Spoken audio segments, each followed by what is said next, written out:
en semi a Mirta Maidana. Mirta ha escrito un libro que se llama Por unas horas, teatro judío bajo el nazismo.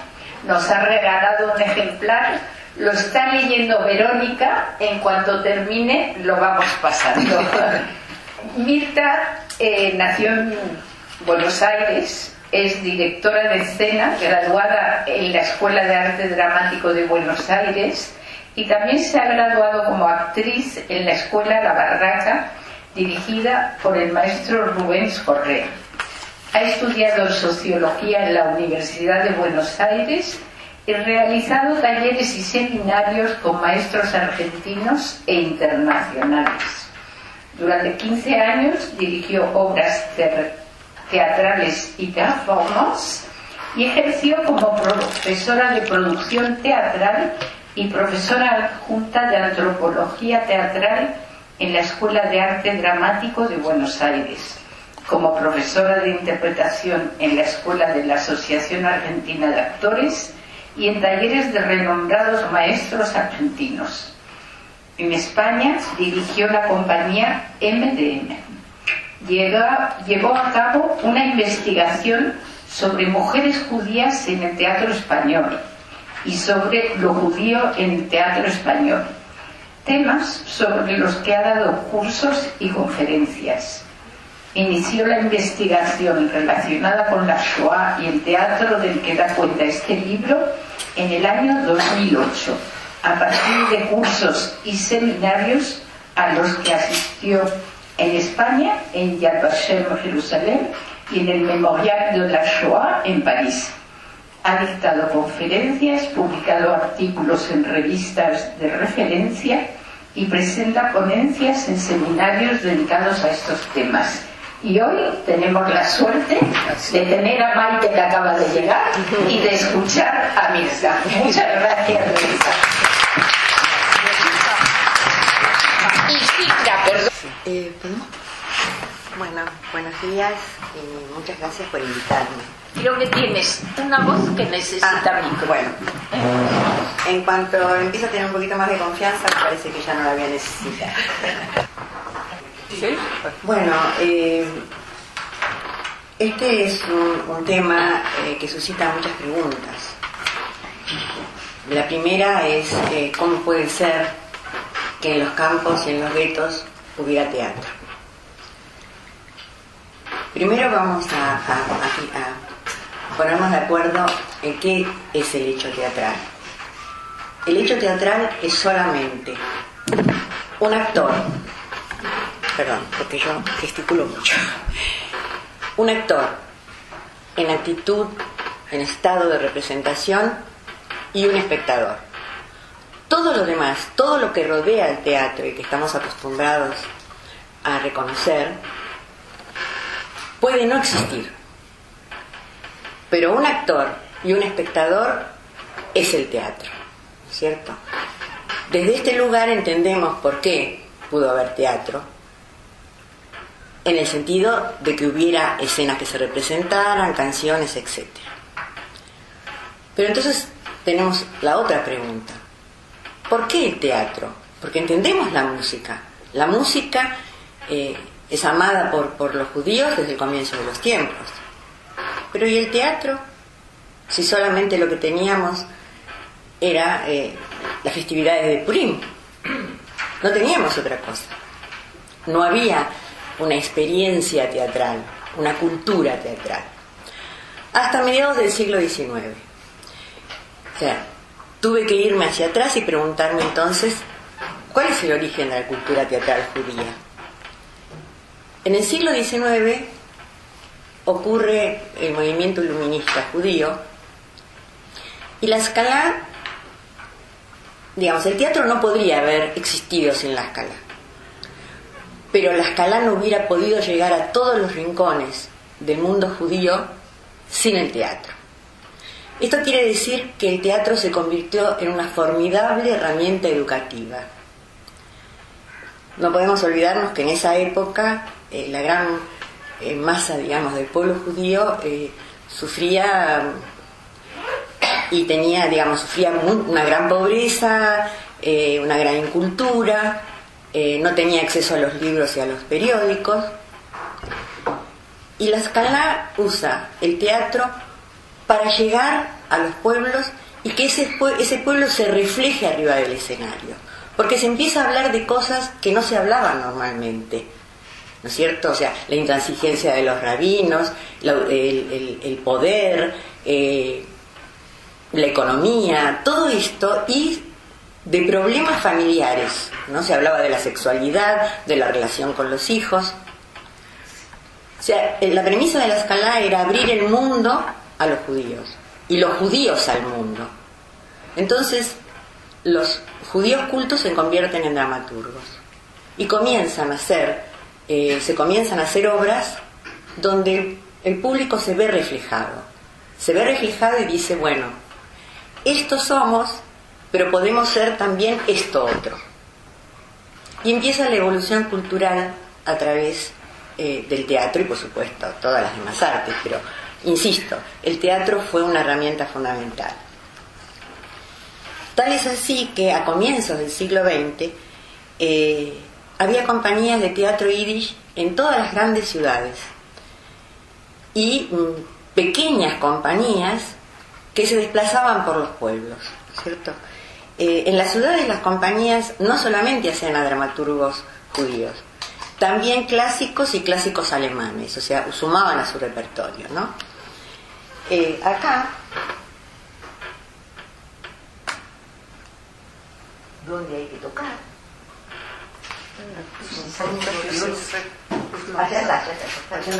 ya lo encontré.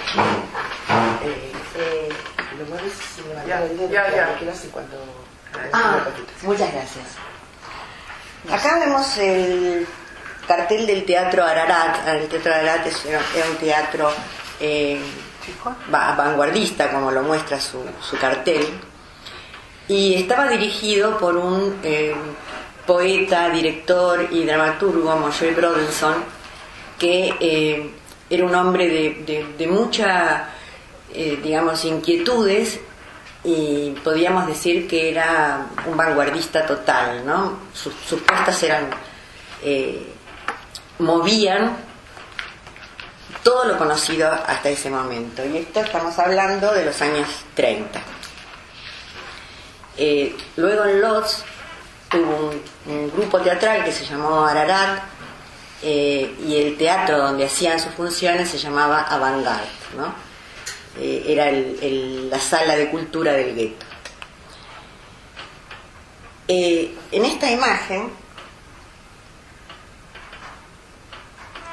podemos ver lo numerosos que eran. ¿Se ve bien?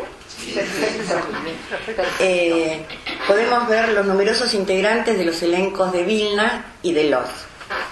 Son muchísimos. Incluso, por ejemplo, en Varsovia había escuelas de arte dramático.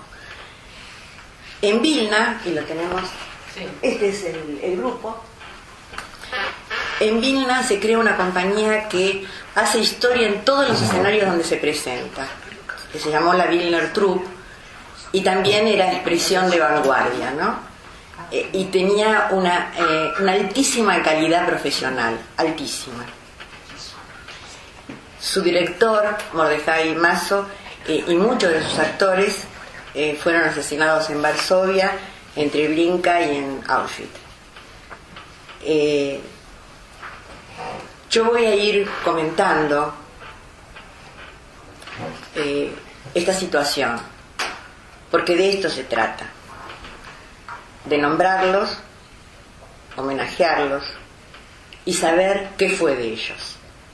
Si fueron sobrevivientes y pudieron dar testimonio, por eso yo puedo hoy hablar acá, o si desaparecieron y fueron asesinados, o sea, algunos desaparecieron y no se sabe, y otros fueron asesinados en los campos o en los guetos, ¿no? Bien, ahora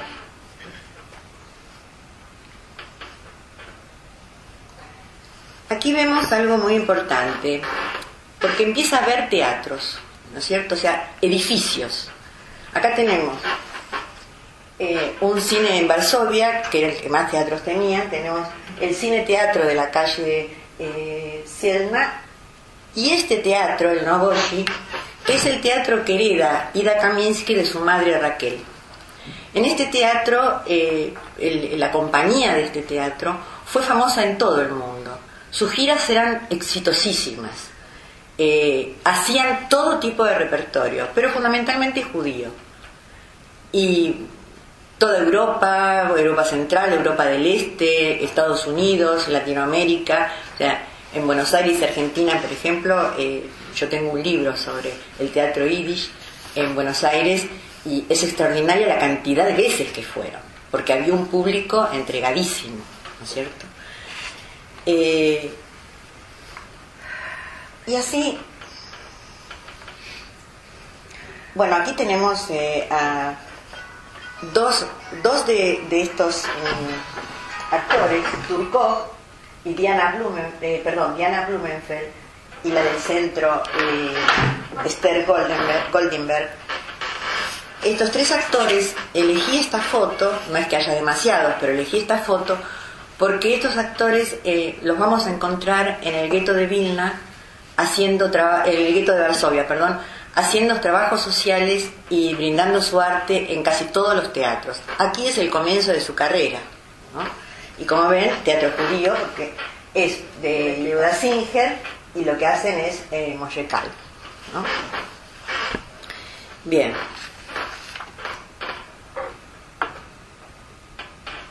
Y así llegamos a 1933. 1933 es el año, como todos sabemos, del ascenso de Hitler al poder. En ese momento hay salas de teatro, hay actores, hay técnicos, pero sobre todo lo que hay es un público entregado al teatro, entregadísimo. Perdón, me parece que no apagué. Bueno, lo que van a escuchar atento, o sea, algunas veces ese tin, es que alguien me mandó un WhatsApp. Sí, mejor no. Sí, perdón. Este público entregado, si hacemos la cuenta, es porque ya tenemos 3 generaciones educadas en el teatro.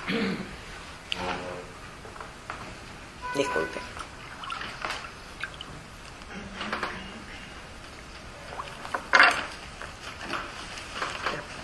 Bueno, si esto llega a pasar en el teatro, sí, he recibido un comentario de un dramaturgo amigo mío y director de Buenos Aires que hacía una obra maravillosa, y en el final, en un monólogo que yo conozco porque vi la obra, sonó y el actor paró la obra e increpó y no pudo seguir. No, fue muy fuerte, muy fuerte. Bueno, espero que no me pase a mí, que podamos seguir. Si retomamos esto de las 3 generaciones formadas en el teatro, entonces podemos entender el fenómeno de las ligas culturales judías. Sabemos que el 7 de abril del 33 y las semanas siguientes, los judíos fueron excluidos del gobierno, el funcionariado, las actividades, digamos, liberales, y entre ellos los músicos, los técnicos de teatro, los dramaturgos, los actores. Estos actores que desde hacía siglos enriquecían el arte alemán fueron totalmente excluidos, ¿no? Fue un proceso, no fue de un día para el otro, fue un proceso, pero no quedó nadie, fue tabla rasa, ¿no? Para ponerlo en cifras, solamente en el campo de las artes escénicas las medidas antisemitas dejaron sin trabajo a cerca de 8.000 actores, cantantes, músicos, directores y técnicos del espectáculo. Esta es, digamos, la cifra que nos da un investigador que se llama Lionel Richard. Pero hay otros investigadores que llegan a decir que son 12.000, lo cual es posible porque el teatro alemán y los judíos en el teatro alemán eran infinidad, ¿no? En abril del 33, un joven director teatral que se llama Kurt Baumann imagina un marco institucional para dar salida a la situación de marginación que tenían los artistas. Y entonces voy a citar, porque Bauman explica el origen de esta idea en sus memorias. Como vemos, Bauman fue un sobreviviente, ¿no? Mi idea de fundar un círculo cultural judío se basó en números muy simples. En este momento había 175.000 judíos viviendo solamente en Berlín. Había concentraciones similares en muchas otras grandes ciudades. Por lo que pensé que en una ciudad pequeña, con 175.000 habitantes, podía tener su propio teatro, su propia ópera, orquesta sinfónica, museos, dar conferencias e incluso fundar un instituto de enseñanza superior. Todo esto con el rendimiento económico de una ciudad mediana. Pero para que esto pudiera funcionar se necesitaban apoyos, ¿no es cierto? Y él los encontró. Los encontró en Kurt Singer, que era un neurólogo, musicoterapeuta y director, que había sido director en la Sinfónica de Berlín y por supuesto lo echaron, en el rabino Leo Baek, líder del judaísmo progresista, en el filósofo Martin Buber, el pintor Max Lieberman y escritores como Jacob Wasserman. Pero ¿quién tenía que dar su aprobación? Ellos no podían armar un círculo como este sin la aprobación de los nazis. Y la aprobación la dio Goebbels. Y dio su aprobación a este proyecto de una asociación cultural judía porque sus actividades iban a ser hechas por judíos y dedicados a judíos.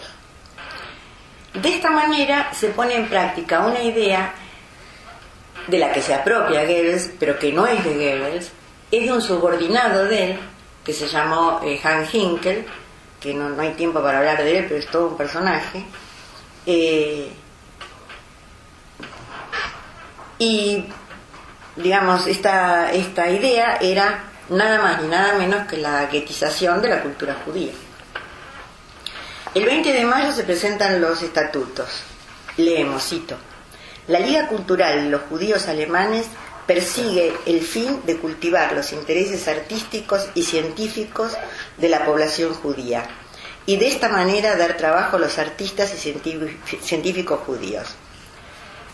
Tengan en cuenta esto, yo acabo de decir en el estatuto la Liga Cultural de los Judíos Alemanes. En el año 36 se prohibió este nombre y solamente pasó a ser Liga Cultural Judía o Ligas Culturales Judías. Alemanes nada.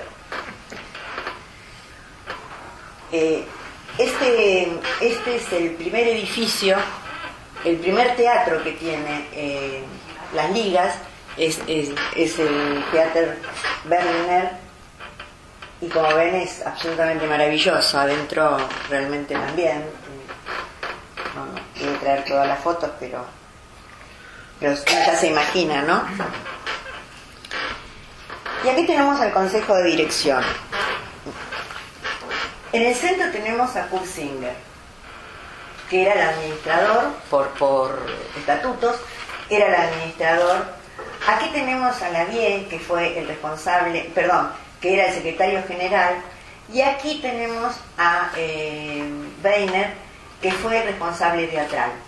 Lamentablemente estos cuatro no puedo saber quiénes son, porque estuve buscando fotos a ver si podía, digamos, relacionarlos, y bueno, pero seguramente son encargados de áreas, porque llegó a tener 8 áreas. Llegó a tener 8 áreas y en el año 36 llegaron a ser 46 ligas en toda Alemania, ¿no? Singer y los fundadores tenían claro que iban a ser utilizados con fines propagandísticos por los nazis. Pero Kurt Singer llegó a escribir: había que hacer lo que pudiera hacerse. Y es así como tenemos que entender todas las cosas que han pasado en la Shoah. Es a través de dilemas y de poder hacer lo que había que hacer en ese momento. A veces nosotros no podemos entenderlo, pero solamente así lo podemos ver. Las ligas se solventaban con la venta de abonos y entradas. Y la publicidad de los actos culturales solo se podían hacer en los periódicos judíos. O sea, estaba prohibida la entrada, vender entradas en los kioscos. Esto hizo que también tuvieran serias dificultades económicas, porque no olvidemos que pagaban sueldos a sus técnicos, a sus actores, a todo el mundo, a los músicos. Entonces, en el 35 tuvieron que dejar ese teatro que vimos tan maravilloso y pasar a un teatro más pequeño, también en Berlín, que se llamó Hernfeld, el Teatro Hernfeld.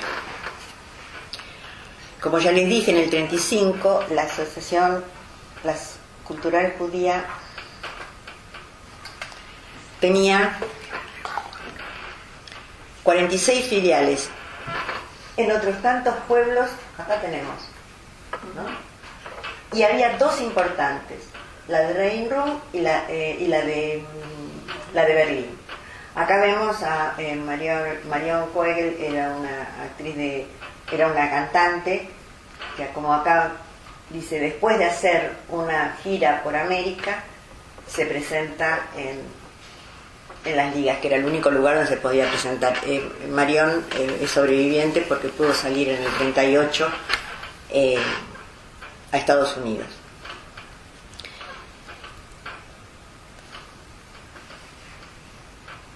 Bueno, este es el ejemplo de una de los abonos o tarjetas, ¿no?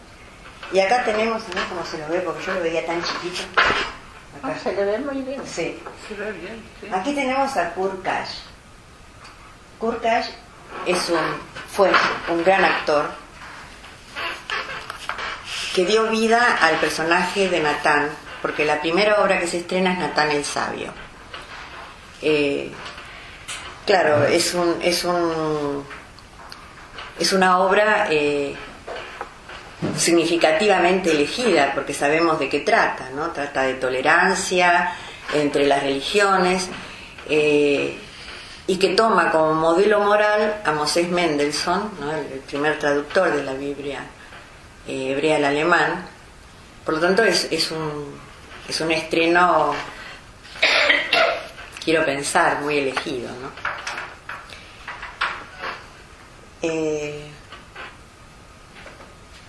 Espera, tengo que volver para atrás. Ahí. Bien. Al final del primer año se habían organizado en total 558 eventos, incluyendo 201 veladas teatrales, 69 veladas operísticas, 117 conciertos y 127 conferencias. O sea, realmente tenían que estar muy orgullosos, ¿no? Sus organizadores. Casi 100.000 personas en cerca de un centenar de ciudades asistieron a las representaciones del Kulturbund hasta su cierre en 1941. Por lo que vemos, las ligas constituyeron una gran fuerza en la vida cultural judía de la Alemania de esa década, ¿no? O sea, se expandieron a toda Alemania. Y aquí traje esta foto porque en el 34 el Jeremías de Stefan Zweig se estrena siendo una propuesta alegórica de los actores que el público acepta, porque el Jeremías de Zweig es un alegato pacifista escrito en 1916, después de la Gran Guerra, estrenada en el 17, y digamos en su trama el vencedor moral es el vencido, ¿no? Después les traje dos ejemplos nomás. El segundo es el juicio de Shulamit Bandori, que subió en escena en el 38. Esta obra estuvo escrita en Palestina, en hebreo, y logró hablar al público, por eso su éxito, de sus ilusiones y sus esperanzas, porque habla de una Palestina que podría vivir en paz si todos se ponen de acuerdo, ¿no? O sea, hay un personaje árabe, un soldado israelí y unos colonos. La verdad que la podríamos hacer ahora, ¿no? Sí. Muy actual, ¿no? Y está escrita por una mujer, Shulamit Baltori. El cubo, como se lo empezó a conocer, también tuvo su cabaret. Desde 1935 y hasta 1939 fue Mar Ehrlich el organizador, actor y director principal de las funciones de cabaret que se llevaron a cabo en las ligas.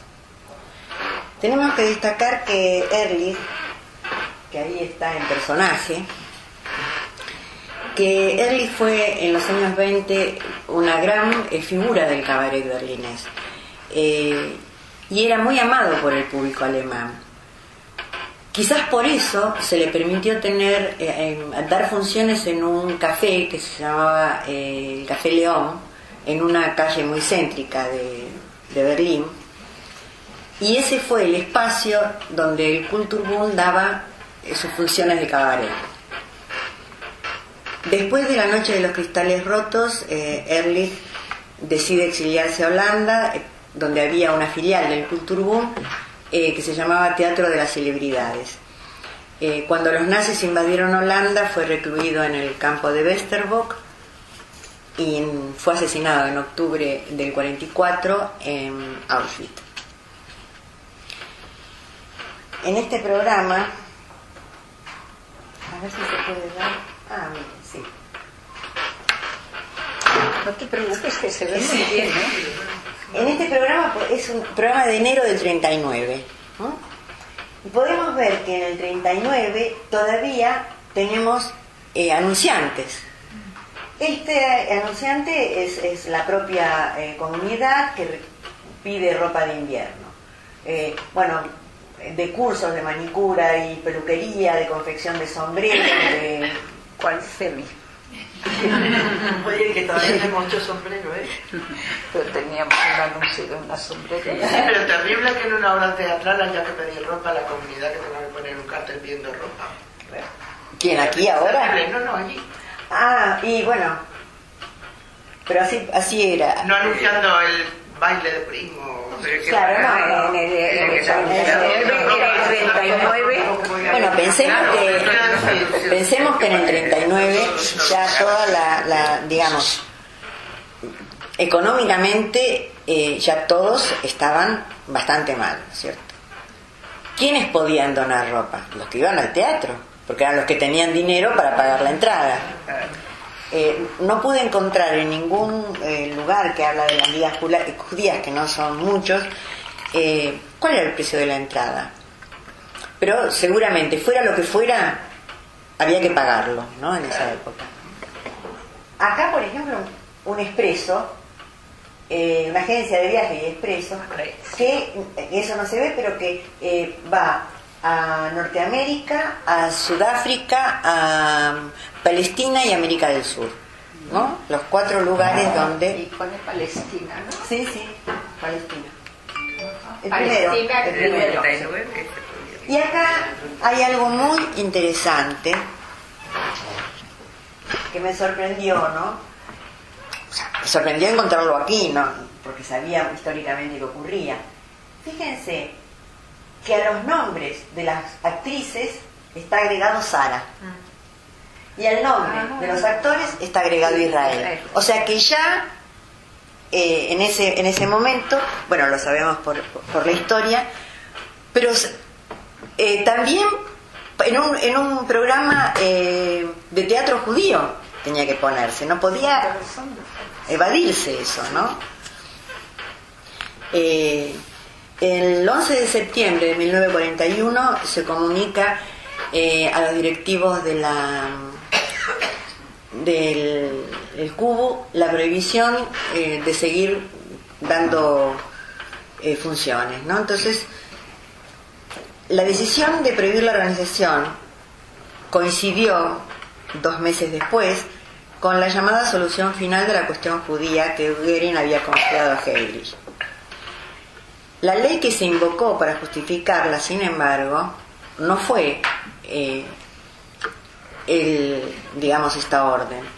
Fue una ley de 1933 y decía, textual, que se prohibía en su función a la Liga Cultural Judía para proteger al pueblo y al Estado.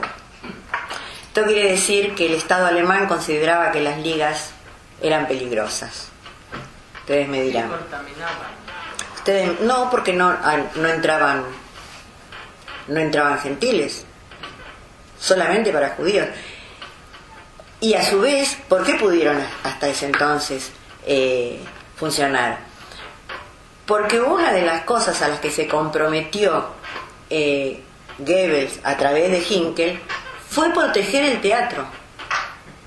No, o sea, siempre estaba protegido. No entraban los nazis al teatro. O sea que era un espacio de seguridad, tanto para los actores como para los espectadores, ¿no?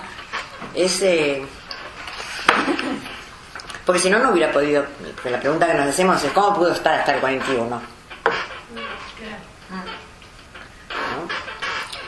Bien. Y así llegamos a los guetos. Los guetos hicieron su aparición, como todos sabemos, en 1516 en Venecia y después se extendió por Europa, ¿no?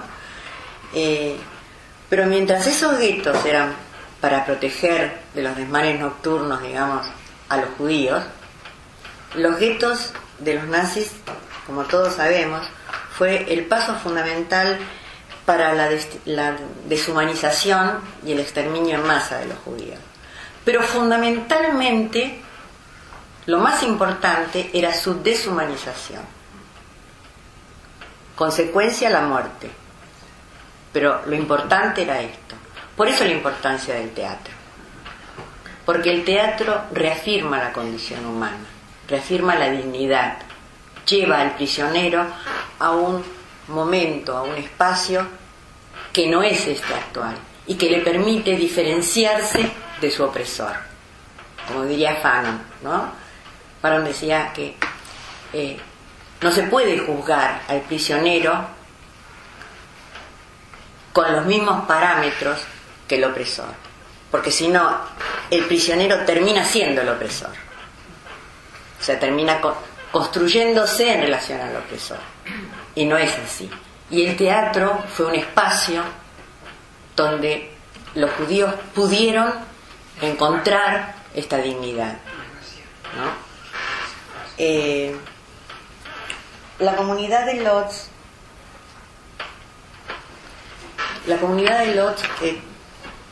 antes de la guerra tenía una intensísima vida cultural, tenía diarios en yiddish, tenía las escuelas integradas al Plan Nacional de Educación Polaca, hospitales, centros asistenciales, bueno, todo lo que una comunidad necesita para vivir, digamos, en armonía con la cultura. El gueto de Lodz ocupaba 4 kilómetros cuadrados de la ciudad y en mayo del 40 se cierra y se convierte en un campo de trabajo, en un gueto de trabajo, y las primeras manifestaciones de una vida cultural en Lodz estuvieron vinculadas, como en muchos otros guetos, a los comedores populares. En el caso de Lodz, quienes los atendían eran los partidos políticos y ellos, digamos, después de las comidas solían organizar lecturas de piezas literarias, canciones, o sea, todo lo que le permitiera a la gente olvidar por unos segundos, unos minutos, esta situación por la que estaban pasando. No olvidemos que el gueto de Lodz fue un gueto, bueno, todos, pero el gueto de Lodz junto con el de Varsovia fue de una... llegó a tener una pobreza que no podemos ni imaginar, ¿no? O sea, nuestra mente no puede imaginar lo que eran esos pobres y cómo entraban esos comedores, ¿no? En los clubes juveniles se hacía teatro y en los orfanatos se hacían teatro. Esta foto es una foto de una representación en el orfanato de Malicín, que era la zona verde del gueto, donde había un orfanato, donde los actores y el público eran niños, hasta que empezaron a entrar personas mayores, que fue sobre todo después de la muerte, digamos, de la deportación de los niños de Lodz, porque los padres no querían dejar solos a los niños, ¿no? Bueno, nadie hubiera querido. Molle Pulabr, como les conté antes, fundó el Teatro Ararat y organizó programas de cabaret, porque tenían prohibido hacer obras enteras, tenían que hacer pequeñas escenas, canciones. Bueno. Al principio se hacía, era un día con 2 funciones. Pronto se dieron cuenta que necesitaban, porque eran 400 personas las que entraban en ese local, pronto tuvieron que hacer 2 y 3 veces por semana. Finalmente trabajaron los actores de lunes a lunes, todos los días de la semana había funciones. Por eso, en el tiempo que duró el gueto, más de 70.000 personas fueron al teatro. Hay unos testimonios realmente muy conmovedores de Lodz. Y acá, porque no solamente teníamos artistas en los teatros, aquí tenemos algo que también en los guetos, en la mayoría de los guetos hubo, y yo traigo a Yankele Herkovich como, digamos, para ejemplificarlo, porque estos artistas, que acá está acompañado de un violinista, que juro que tenía el nombre y no sé por qué no está acá. Ahí está, Carol. Ahí está. Carol Rosenwald. Eso, es su violín. Claro, no lo tengo acá, pero lo tengo acá. No lo tienes. Claro, no, porque lo busqué porque me parecía muy importante, que por suerte lo encontré. Eran un cabaret móvil. ¿Por qué? Porque hablaban con canciones populares, hablaban del día a día en el gueto, por ejemplo. Y también, digamos, utilizaban las canciones populares no solamente para hablar del gueto, sino los chistes, los comentarios, o sea, todo pasaba por ese cabaret móvil que era el cantante del gueto, al cual la gente amaba porque estar alrededor, ¿no? O sea, ustedes imaginen la cantidad de gente que tenemos aquí, incluso los niños. Ellos, aparte de tener hambre de pan, necesitaban todo esto, ¿no? Porque ellos le hablaban de libertad, le hablaban de respeto y consideración que no tenían en otro lado. Entonces, todo esto era necesario para ellos. Yo supongo que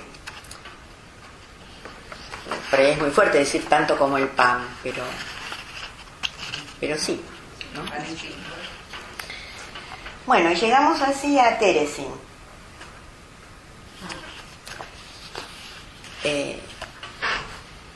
Teresin, todos sabemos, fue una fortaleza construida en 1780 para albergar a 3.000 soldados y sus familias. Y el gueto de Teresin llegó a albergar a lo largo de su historia a 140.000 judíos, ¿no? En un espacio que era exactamente para 3.000 y, bueno, había sido remodelado, ¿no? Pero bueno, remodelado digo, restaurado. Y tenemos en Teresin que en el primer transporte que llega en noviembre del 41, donde llega lo que se llamó el destacamento para la construcción, que reacondicionó la fortaleza, llegaron actores y músicos. Y la primera noche ya hicieron sesión de jazz, recitados y canciones populares. La primera noche. Desde el primer momento tuvo Teresin tal cantidad de artistas que entre los años 42 y 45 podemos decir que produjo espectáculos al nivel y la calidad de los mejores espectáculos europeos, porque la mayoría de los grandes actores estaban en Teresin, ¿no? Las representaciones al principio se llevaban a cabo clandestinamente, pero clandestinamente, o sea, era tan el afán, ¿no? Hubo cientos de conferencias, recitales, conciertos, teatro y cabaret en la clandestinidad, ¿no? Pero a partir de 1943, o sea, un año y medio después más o menos, las actividades culturales fueron legalizadas por el comandante del campo, porque se dio cuenta que podía ser usada con fines propagandísticos. Digamos, toda esta fuerza y este talento puesto al servicio de la propaganda, como después también vimos que pretendieron hacer con la película. No olvidemos que ¿por qué este hombre lo permite? Porque Teresin estuvo pensado, ideado por Eichmann, ¿para qué? Para mostrar a todos los a todos los judíos importantes que llevaban a ese gueto, porque llegado el momento se había que mostraban a estos que eran conocidos por todos, ¿no? Como de hecho pasó con la Cruz Roja. Se formaron varios grupos de teatro cabaret. Esos espectáculos tenían la ventaja, por supuesto, de poder realizarse en cualquier lugar.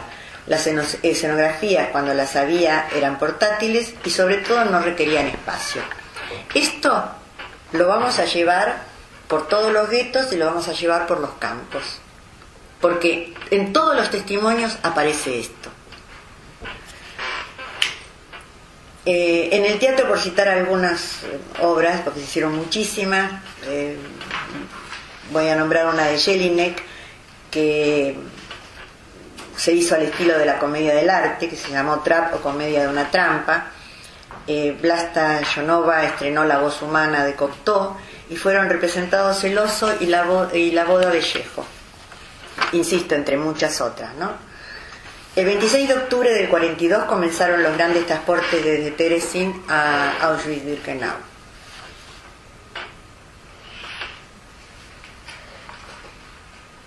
Bueno, esta.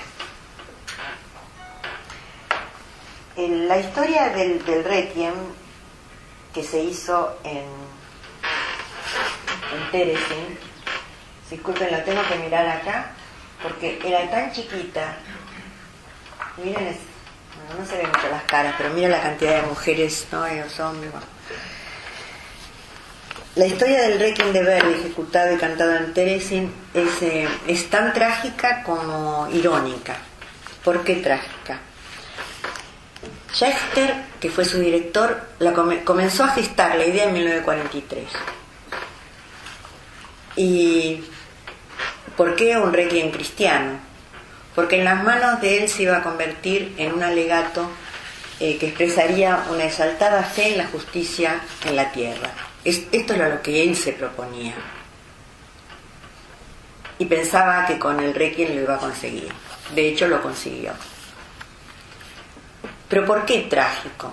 Porque el primer ensamble de 150 personas hizo una sola función, porque inmediatamente fue destruido por un transporte al este. Pero él no fue vencido por esto. Volvió a reunir, pero esta vez a 120 artistas, que también la tercera parte fue llevada al este, estos antes de estrenar.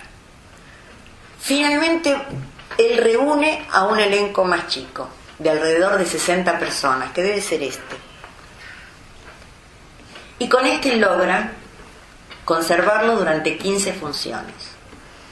En el 44 la comandancia del campo le ordena que lo prepare porque lo va a presentar ante la Comisión de la Cruz Roja y Eichmann. Entonces Schechter, que siempre había pensado que el Libérame, el final, debía ser como un trueno amenazador desde el escenario, logra encontrar cómo lo iba a hacer. Hasta ese momento, hasta que le ordenan esto, él no tenía claro, que sabía lo que quería, pero no sabía cómo. Entonces toma los toques de timbal de la Sinfonía del Destino, ¿no? Y estos 3 toques de timbal, que son 3 toques cortos y uno largo, logran que frente a los alemanes eso sea algo realmente magnífico y amenazador. Esta fue la última función, porque 2 semanas después Schäfer y todos los artistas del Requiem fueron trasladados al este y asesinados al llegar. Por eso digo, ¿no? O sea, trágica e irónica por cómo se van sucediendo las cosas, ¿no? Bueno, en Teresin tuvimos... ¿Me falté uno? Tuvimos también cabaret. Bueno, les voy a hablar de Brundibar entonces primero. Bueno, tuvimos el teatro para niños con Brundibar, pero hubo muchas, 70 obras para niños se presentaron. Yo tomo Brundibar porque como entonces no les tengo que contar la historia nada porque ustedes la conocen, ¿no? Y Brundibar también fue presentada a la Cruz Roja. Brundibar tuvo 50 representaciones y algunas de esas representaciones fueron fuera del gueto. Los alemanes lo llevaron al pueblo que rodeaba el gueto, la fortaleza, y los niños cantaron ahí. Por supuesto que no le pasó exactamente como el Requiem, pero exceptuando los personajes principales, que no solamente cantaron las 50 funciones y que, digamos, 3 de ellos son sobrevivientes, el resto iba siendo repuesto, porque o se iban los niños, los llevaban al este, los deportaban, o se enfermaban, o debido al hambre y a las enfermedades no podían asistir. Así que bueno, también Brundibar es el último, dio su última función en Teresin cuando incluyeron el final en la película que realizó Kurt Gerron, ¿no? Y a ver si ahora tenemos el cabaret. Sí. El cabaret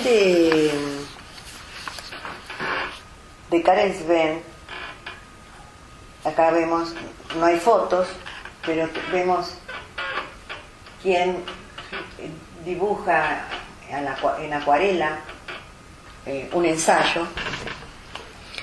Es un cabaret que digamos de vanguardia, que bebe del Teatro Liberado de Praga, que era un teatro avant-garde total, y Sven, que era uno de sus digamos de sus más prestigiosos integrantes, llega a Teresin y convoca actores, actrices, y hace cabaret que primero eran ambulantes hasta que se autorizó, digamos, se autorizó cualquier tipo de actividad cultural, y realiza muchísimas, pero muchísimas obras con muchísimas representaciones, ¿no? Tenía un humor subversivo, era muy ingenioso, era muy audaz. Y la última canción de la tarjeta de comida que se perdió, que fue con el que estrenó el cabaret, se convirtió en el himno no oficial del gueto. Karen Sven escribió además El último ciclista, que vemos acá del ensayo, que algunos Historiadores dicen que se estrenó y otros dicen que no se estrenó, porque el Judenrat no permitió que se estrenara. No tengo tiempo, pero es extraordinario el argumento. Todo vale, 42 representaciones, el libreto como es, 38 representaciones, Viva la vida o danza alrededor de un esqueleto, 20 representaciones, y su último cabaret, lo mismo pero diferente, estrenada en marzo del 44, 29 representaciones, que se dice pronto, ¿no? 29 representaciones o 42 representaciones. Sven, que aquí lo vemos, murió camino a Mauthausen, o sea, en un transporte de Auschwitz a Mauthausen en 1945. Sven cuando murió, fue asesinado, o sea, en el sentido de que no lo mató una cámara, tampoco lo mató, pero estaba, digamos, había perdido un poco la razón y se dejó morir. Tenía 28 años. 28 años.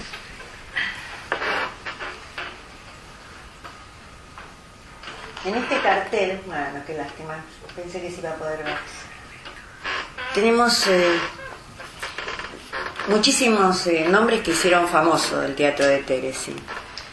Una de estas personas es Zdenka Fantlová. Ella recuerda, este cartel es de La vida, Viva la vida o danza al esqueleto. Zdenka recuerda que el teatro de Terezín no podía haber funcionado sin el inmenso aporte del escenógrafo y vestuarista František Zelenka. Este escenógrafo y vestuarista era famoso en todos los escenarios de Praga. Y él consiguió tener su propio taller. Y con nada, con cosas de desecho, con latas, papeles y trapos viejos, hacía maravillas, realmente maravillas. Yo describo en el libro muchos de sus, sobre todo uno, Esther, de cómo él vistió a Esther, a Suero, cómo los vistió y las indicaciones que les daba de cómo debían lucir esos trajes. Y yo como mujer de teatro decía, es maravilloso, maravilloso porque las imágenes con las que él trabajaba para el actor, ¿no? Y el actor, lo mejor para un actor es que se trabaje con imágenes, no que le digan ponete aquí o hace esto, ¿no? Y bueno, es realmente extraordinario. Gustav George, del que no tengo lamentablemente foto, del Teatro Nacional de Praga, era un joven y talentoso director que exigía, ¿por qué lo nombro? Porque este director, que era muy joven, exigía mucho a sus actores en el teatro, pero exigía una disciplina ética.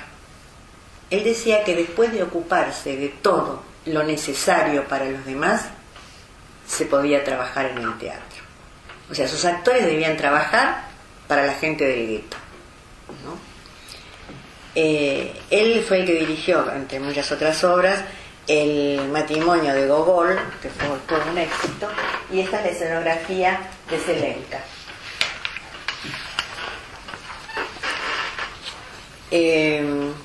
Zelenka dio vida, digamos, a Carmen, por ejemplo, a Brundibar, a Esther, a Rigoletto, o sea, obras que él vistió y creó, ¿no? el mundo de esas obras.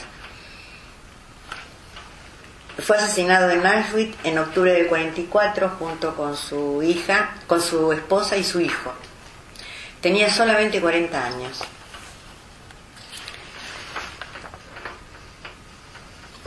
Y acá tenemos el cabaret más famoso de Terezín, Carrusel. Algunos historiadores dicen que Gerron propuso al comandante del campo crear un cabaret con lugar físico, etcétera, etcétera. Y otros historiadores dicen que no, que fue obligado. que él no quería y que el Judenrat le dijo, mejor hacelo porque si no ya sabemos lo que pasa. De todas maneras le pasó, pero bueno. Yo voy a tomar esto de que fue obligado, y lo que se quería era un cabaret al estilo berlinés de la preguerra. Esto quiere decir que los materiales eran materiales con canciones de Kurt Weill, canciones francesas, algunas en yiddish, pero él también puso canciones escritas por los prisioneros de Terezín que hablaban del gueto. Y fue posible, a pesar de que a este cabaret no iba la gente del gueto. O sea, iba la gente del gueto, pero ¿quiénes? Los prominentes, ¿no? Los que tenían lugares especiales, etcétera, etcétera. Y la SS. Por eso yo tomo que fue obligado. Porque era un lugar de reunión de la SS. Ellos disfrutaban de esto. Entonces, tenemos que recordar que Gerron no solamente fue un actor de cabaret, él fue director de teatro, fue director de cine en las primeras películas sonoras, y por esta razón es elegido por los nazis para hacer una película, ¿no? Una película que proponía mostrar lo bien que vivían los judíos bajo el Tercer Reich.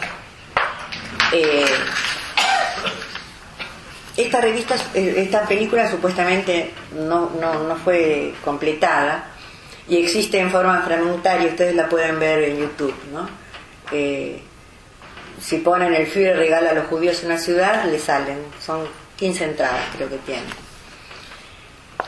Los SS estuvieron presentes durante toda la filmación y no dejaban que Gerron, o sea, controlaban todas las conversaciones que Gerron, el personal técnico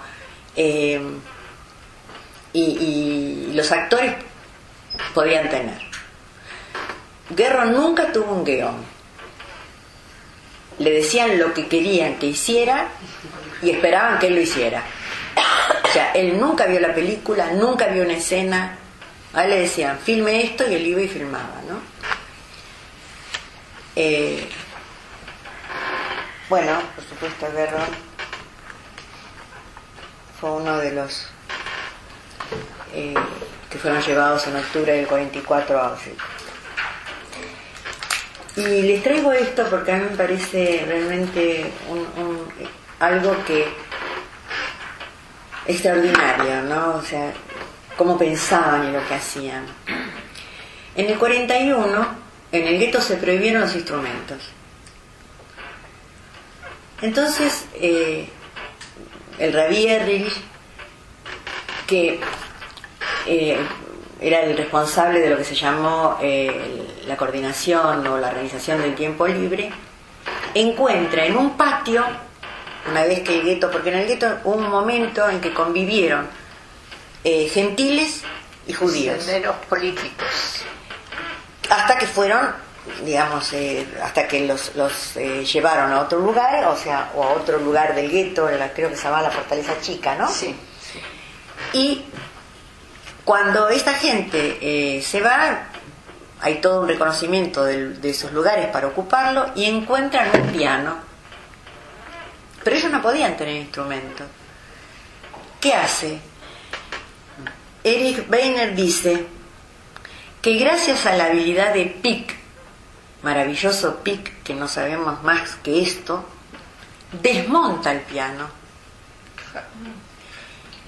y llevan pieza a pieza, escondiéndolo, a la Casa de la Juventud.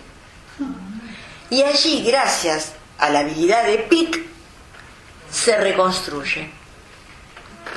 Gracias a esto, y hasta que se permitieron en el 43 las actividades, pudieron gozar de pequeños conciertos.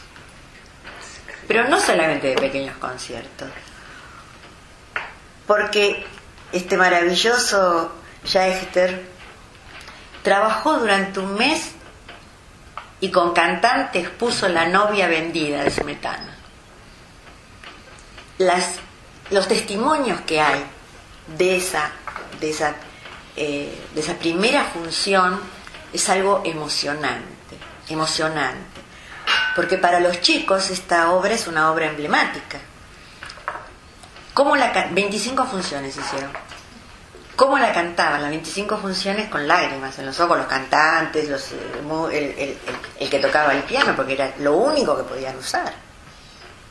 ¿No es extraordinario? ¿No es extraordinario? Rafael Schachter y su elenco de aficionados y cantantes profesionales eran increíblemente trabajadores, porque después de La novia vendida estrenaron Las bodas de Fígaro, La flauta mágica, El beso. Y esos cantantes después, a veces con otras direcciones, por ejemplo acá con la puesta en escena de Klein, estrenaron Carmen, Tosca y Rigoletto. ¿Qué tal, Impresionante. Permítanme volver, aunque yo sé que estoy entre gente que no necesita esto, pero permítanme que yo lo haga. Porque cuando hablamos de esto no hay que olvidarlo. En el gueto de Stettin fueron internados entre el 41 y el 45 140.947 personas de toda Europa. 33.559 murieron allí. 88.196 fueron deportados a los campos de exterminio, de los que solo 3.000 sobrevivieron. Y el 3 de mayo del 45 las autoridades nazis transfirieron a la Cruz Roja Internacional el gueto de Terezín y sus 17.247 prisioneros. Todo lo que les conté ocurría mientras esto ocurría. ¿No? Si esto no es resistencia. Bien, en septiembre del 41, como lo hacían siempre los alemanes, establecieron 2 guetos en Vilna. El gueto número 1, donde estaban los trabajadores, los artesanos y a toda la gente que necesitaban para la maquinaria de guerra que trabajaran como mano de obra esclava. Y el segundo, donde iba gente sin cualificación, enfermos, ancianos, familias, que no podían trabajar. Y a finales de ese año ya habían sido asesinados alrededor de 40.000 judíos en los bosques del Ponar. ¿Por qué empiezo con nombrando esta matanza? Por lo mismo que les acabo de decir antes, porque ahora vamos a ver todo lo que ocurrió cuando ya había esto y cuando seguía ocurriendo, ¿no? Las páginas más brillantes de la historia cultural de Vilna fueron sus actividades culturales, evidentemente. Se escribieron desde ahí. Aquí vemos al poeta Abraham Suskeberg, y al escritor Moshe Kastelhinsky, que ambos fueron sobrevivientes, y en el gueto fueron los impulsores y los militantes de estas actividades. En el gueto se crearon infinidad de asociaciones que se ocupaban de todo el quehacer artístico e intelectual del gueto. Se organizaban conferencias, exposiciones, conciertos, teatros, todo a través de asociaciones. Vilna es un ejemplo de asociación para sobrevivir. O sea, no había cosas individuales en Vilna. Todo era producto de una asociación. La asociación de trabajadores, la asociación de los maestros, la asociación para los chicos, para los jóvenes, el club de la juventud. Esto distingue a Vilna, ¿no? La historia pormenorizada de las actividades culturales del gueto de Vilna, algunas de las cuales yo pongo en el libro y que pude acercarme a ellas porque hay un maravilloso libro editado por el memorial del gueto de Vilna, donde están todos los carteles y las fechas. Nadie se presenta individualmente. No dice fulano haciendo tal cosa, como hemos visto en Terezin. No. Todos son asociaciones. Esto es también para mí extraordinario, ¿no? Por ejemplo, para darles el Auditorio de Trabajadores organizaba conferencias, reuniones y presentaciones teatrales para sus socios que no tenían oportunidad de asistir a los eventos culturales que ofrecía el gueto. ¿Cómo empezaban? Las reuniones, que empezaron el 1 de junio del 42, la primera parte constaba de alguna conferencia sobre historia, literatura, salud o algún problema del gueto. La segunda parte, la juventud y clubes infantiles mostraban al público recitales, canciones, danzas. Y finalmente actores y músicos hacían recitales o pequeñas obras, ¿no? Esto ocurría los domingos, los sábados por la mañana o los domingos por la mañana. Bueno, era el único momento, las poquísimas horas que no trabajaban. Otra de las... Acá está. En las revistas también, por supuesto, había revistas musicales. Había dos artistas, Leif Rosenthal y Cassiel Broido, que hacían los textos y la música. Bueno, había muchas revistas musicales. Se presentaron en Teotas, el Golem, Barkova y Mazeltov, pero el mayor éxito del Teatro Hebreo de Vilna fue El Judío Eterno. Fíjense qué cantidad, el elenco, lo inmenso que es, ¿no?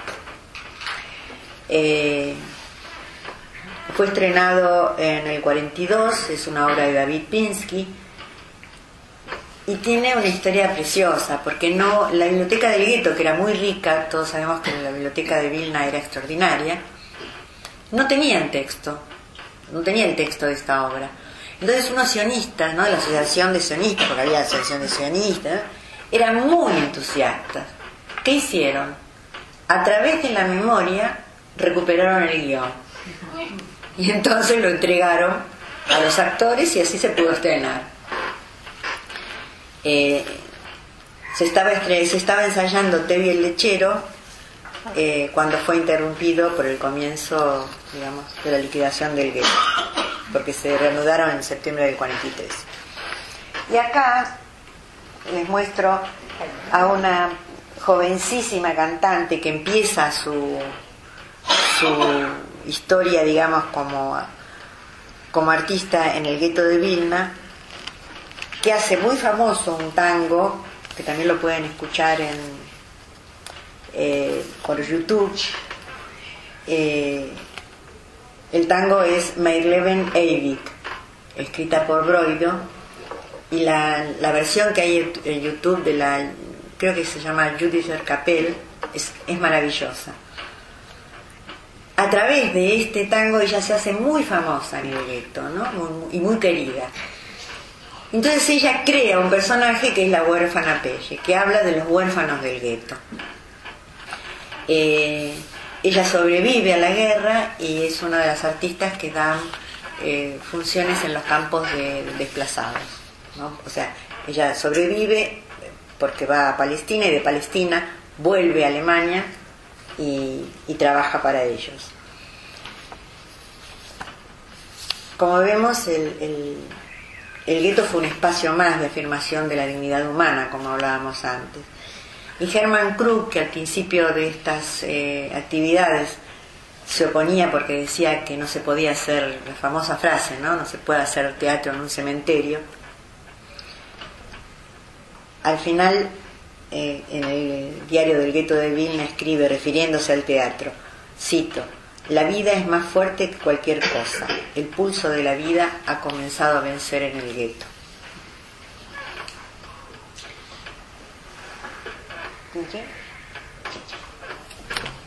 Y llegamos a Varsovia. Cuando comenzó la Segunda Guerra Mundial vivía en Polonia la mayor población judía de Europa, 3.474.000 personas. Al finalizar la guerra solo sobrevivieron 380.000 judíos polacos. Cuando el gueto fue cerrado, vivían en él 135 actores amateur y gente de teatro, 55 cantantes, 157 músicos y compositores, 87 escritores que escribían en yiddish, hebreo o polaco y 25 artistas plásticos. Esta es la estadística de Jonas Turco, que trabajó socialmente mucho en el gueto, ¿no? Por supuesto, estas cifras se incrementaron cuando empezaron a llegar de toda Polonia. Se hicieron, como en todos los guetos, teatro, en las casas, en los patios, en los comedores, en las cocinas y por supuesto en teatros, porque Varsovia tuvo 5 teatros estables, 5. 2 que se representaban en yiddish, el Dorado y el Nuevo Sacel. Acá tenemos la entrada del Dorado y tenemos el Melody. En el Melody se representaba en polaco. Sobre todo eran operetas. Y tenemos el Femina y el Cameranie. Este es un cartel del Femina. Y acá volvemos a tener a Diana Blumenfeld y Jonas Turkov en la teoría de los sueños. Es una obra que estrenan ellos en Vilna. El teatro en Varsovia no siempre fue de alta calidad o de buen gusto, ¿no?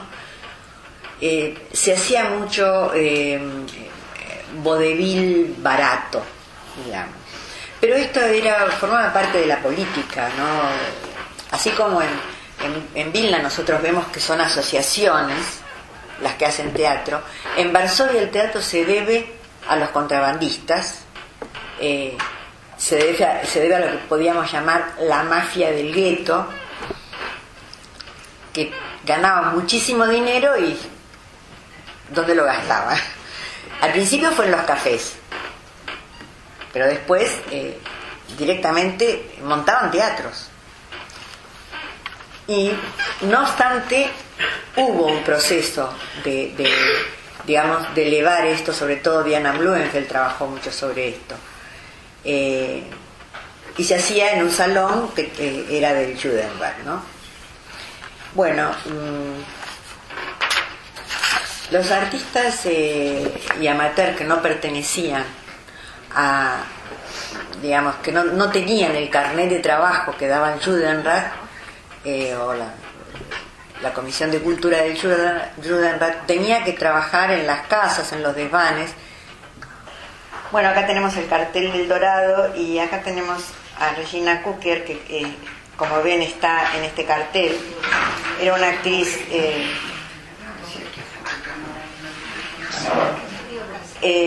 Ida Evers y Marcia Eisenstadt. Marcia fue una cantante que inició su carrera en el gueto y murió. Algunos dicen que Majdanek, otros dicen que la mató un SS. Ida Evers era también, se la llamaba la reina de la canción judía. Isaac Sandberg, que fue el patriarca del teatro judío, hizo desde que se estrenó en el teatro en 1907, hizo todo, absolutamente todo lo que se puede hacer en el teatro. Y fue actor del Wiener Troupe, de Kaminska, hizo giras por todo el mundo. Y llegamos al campo de tránsito de Westerbork. El campo de tránsito de Westerbork, el cabaret fue, ordenado por el comandante y le ordenó organizarlo a Max Ehrlich, que ya estaba en Westerbork, y Willy Rosen. Se hicieron varias representaciones, ¿no? Como vemos acá, era un cabaret fácil, digamos, pero era un cabaret, acá seguimos viéndolo, que se realizaba en un salón, que era el salón de la comandancia, donde se hacían las listas de deportación.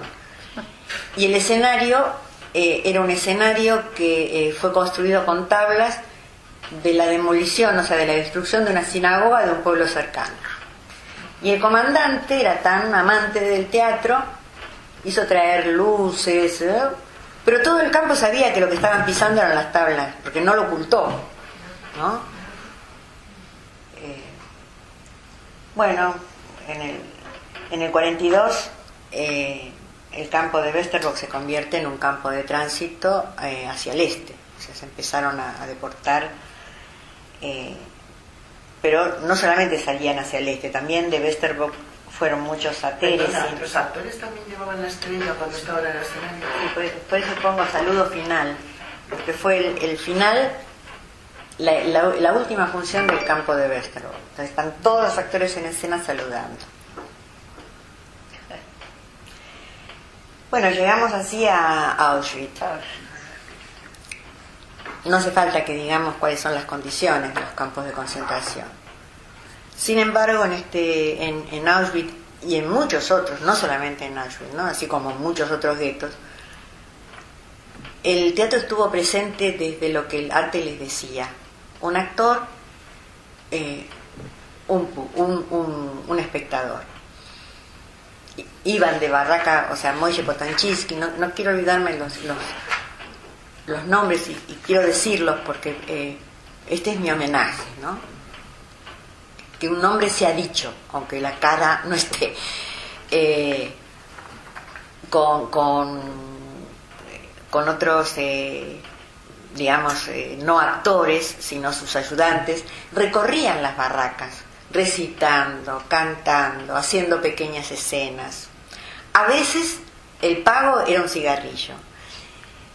Que se pague con un cigarrillo era realmente agradecer mucho, porque un cigarrillo era como una papa, un tesoro.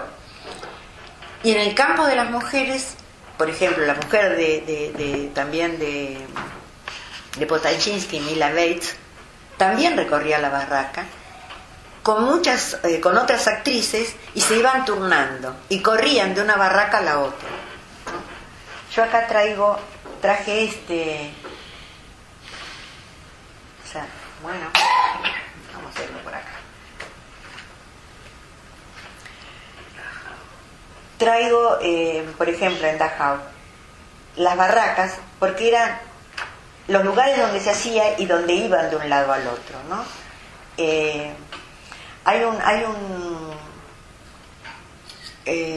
De Dachau hay un testimonio que dice que parecía mentira que fuera posible hacer, y sin embargo se hacía. Siempre fue clandestino, no como en Buchenwald. En Buchenwald fue autorizado. Pero digamos, en este teatro había alguien que se llama Fritz Grunbaum, que era un actor, que convertía todo en un chiste. Un día pidió una pastilla de jabón y le fue negada. Entonces, eso lo convirtió en un chiste. Y el chiste era, si uno no tiene para pagar una pastilla de jabón, debe evitar vivir en un campo de concentración, ¿no? Y todo esto era así, de barraca en barraca diciendo estos chistes. En Buchenwald, por el contrario, digamos, el comandante, el último comandante de Buchenwald, miren las barracas, ¿no?, de Buchenwald. Él, digamos, obligó a los artistas del campo a formar un teatro, que según el ánimo que él tuviera, era una función al día o varias funciones al día de lo mismo. O sea, refinadísimo en la tortura el señor, ¿no? Y acá hay algo que rápidamente se los voy a leer porque me parece de una fuerza. Bueno, se los voy a contar. Empieza el estreno, y después de una música cabaretera, etcétera, etcétera, sale el maestro de ceremonias. Y el maestro de ceremonias dice que todos tienen que estar contentos, porque este es el mejor teatro que hay en Alemania. Es el mejor music hall con los mejores actores y donde uno puede reírse de todo lo que quiera.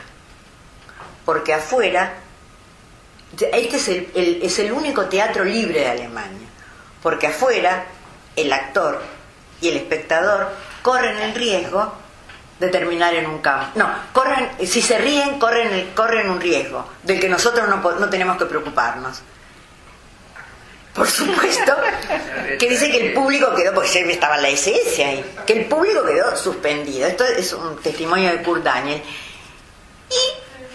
Pero Kurt Daniel no nos dice qué pasó después. Nosotros tenemos que inferir que no pasó nada porque él sigue contando cosas de este presentador. O sea, que los alemanes se habrán reído porque en realidad decía una verdad en un tono, digamos, de cabaret, ¿no? Porque era... bueno, esto pasó en Buchenwald. Y finalmente llegamos al final, el teatro liberado. Esta es Bergen-Belsen, y acá lo vemos. La ceremonia está oficiada por un rabino, un cura, y el otro no sé qué es. Son tres, pero hay un rabino y un cura. Y acá hay algo realmente muy, muy interesante, que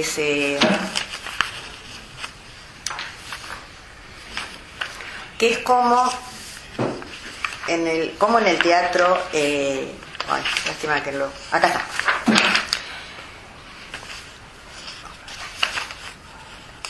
Porque cómo se decide hacer teatro en los campos, ¿no? Cuando, después de la liberación, Sami Feder, que es el que inicia el teatro, el Kassertheater, dice que él recuerda muy bien